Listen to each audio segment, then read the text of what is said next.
A classic that's always a crowd pleaser, the potato gâteau, also called in Neapolitan o gattò di patana. is easy, mouth-watering, and irresistible. Let's make it together.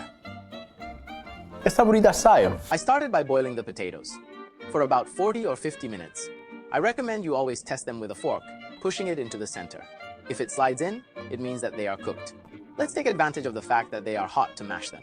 Put them inside the potato masher with the peel, which we'll throw away later. Now it's time to season our mashed potatoes. I have Parmesan here, but as an alternative, Pecorino Romano is also very good. We'll also add cubes of cooked ham, but you can also add cubes of Neapolitan salami too, or use them as a good alternative. And then, we have to cut the smoked mozzarella. This is typical of Campanian cuisine, but alternatively, you can use scamorza, or even just regular mozzarella. Season with salt, and if you like, with some black pepper. In Campanian cuisine, there is always some black pepper. To finish, add the eggs.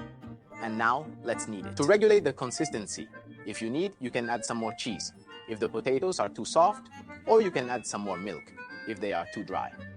Now that the dough is well compacted, we need to transfer it into our baking dish. I have already buttered it, and I'll pour in some breadcrumbs. This will help keep it from sticking to the edges, and we can transfer everything into the baking dish. This time I've chosen to use a spatula, so that I can spread it out evenly. And for a super golden crust, add some breadcrumbs. And to make it super tasty, add some curls of butter. And so, we can put it in the oven, set to static mode at 200 degrees for about 40 minutes. To get the surface more golden, you can leave it in a few minutes on broil. There it is! Look how lovely! Let's make ourselves a portion right away. And now, it's my favorite moment. The tasting! E saporita assai.